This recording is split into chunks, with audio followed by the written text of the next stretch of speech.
మన దేశం నుండి ఒక ప్రొఫెసర్ అమెరికా వెళ్ళారు. అక్కడ ఒక కాలేజీలో విద్యార్థులతో మాట్లాడుతూ విజయం అంటే ఏమిటి అని అడిగితే ఒక యువతి విజయం అంటే దండిగా డబ్బు సంపాదించడం అన్నది. అప్పుడు ఆ ప్రొఫెసర్ అయితే 20 ఏళ్ల క్రితం ప్రపంచంలో అత్యంత ధనవంతుడు ఎవరో చెప్పండి అంటే ఎవరూ చెప్పలేదు. ఎందుకంటే ప్రతి ఏడాదికి అది మారుతూ ఉంటుంది కాబట్టి. బ్రతకడానికి కొంత డబ్బు కావాలి, కానీ డబ్బే బ్రతుకు కాదు. అంటే విజయం అంటే డబ్బు సంపాదన కాదు అన్నమాట. మరో యువకుడు లేచి విజయం అంటే బలం, శక్తి అన్నాడు.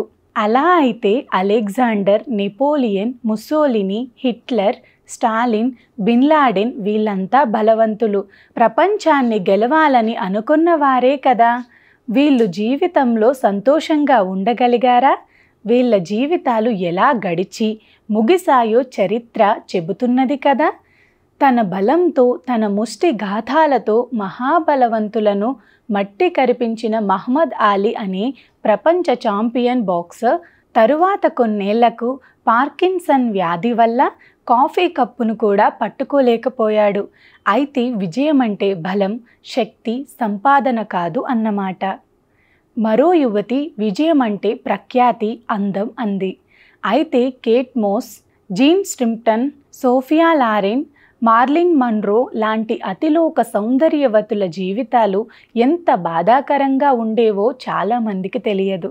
భారత్ విషయానికొస్తే పర్వీన్ బాబీ అని ఒక హిందీ హీరోయిన్ ఉండేది. ఆమె ఎంత అందగత్తె అంటే అమితాబ్ బచ్చన్తో సహా ఆమెను పెళ్లి చేసుకోవాలి అని అనుకునని హిందీ సినిమా హీరోనే లేడు. డానీ, కబీర్ బేడి, మహేష్ భట్లతో ఆమె ప్రేమ పెళ్లి నడిచి అవన్నీ విఫలమయ్యాయి. ధర్మేంద్ర, రాజేష్ ఖన్నా, అమితాబ్ బచ్చన్ ఇలా అందరూ ఆమె వెంట పడ్డవారే. కొద్ది రోజులకి ఆమెకు జీవితం అంటే శూన్యం అని తెలిసిపోయి నమ్మిన వాళ్ళు మోసం చేస్తే తాగుడుకు బానిస అయ్యి ఒక దశలో కాలుకు కురుపు లేచి అది ఒళ్ళంతా ప్రాకి ఏ శరీరం కోసం అయితే అంతమంది మగవాళ్ళు పిచ్చెక్కిపోయారో అదే శరీరమే కంపు వాసన కొడుతూ ఉంటే ఆమెకు ఏదో వింత వ్యాధి వచ్చిందని జనం ఆమెను తాళ్లతో కట్టి ముంబై వీధుల్లో లాగుకుంటూ తీసుకువెళ్ళి ఆమె ఇంట్లో పడేస్తే ఆఖరుకు పక్కింటి వాళ్ళు ఆమె ఇంట్లో నుండి భరించలేనంత కంపు వస్తుందని కంప్లైంట్ చేస్తే కార్పొరేషన్ వాళ్ళు వచ్చి 3 రోజుల క్రితమే చనిపోయిన ఆమెను చూసి తీసుకెళ్ళి పూజ చేశారు. అయితే అందం, ప్రఖ్యాతి అనేవి విజయం కావన్నమాట. మరోసారి మరొకరు విజయం అంటే అధికారం అని అన్నారు.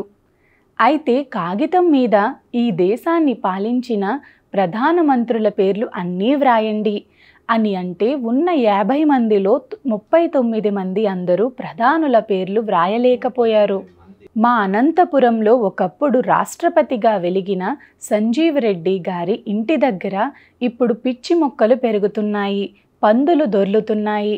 విజయం అంటే అధికారం కాదు అన్నమాట. చివరిగా అదే ప్రొఫెసర్ భారత్లో మరో యూనివర్సిటీలో యువతీ యువకులను ఇదే ప్రశ్న వేశారు.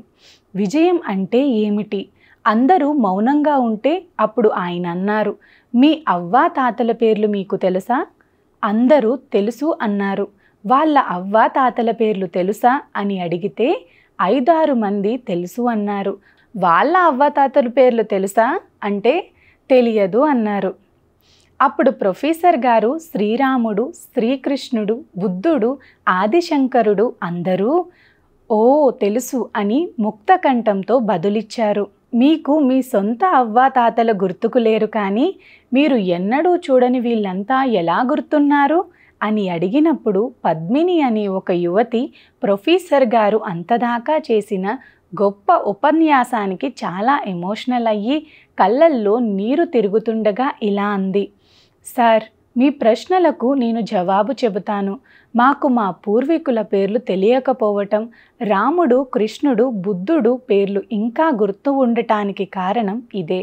తమ కోసం కాకుండా సమాజహితం కోసం తప్పించిన ఋషులు, మునులు చిరంజీవులైనారు. తమ కోసం, తమ కుటుంబం కోసం మాత్రమే జీవించిన వారిని ఈ లోకం మరిచిపోతుంది.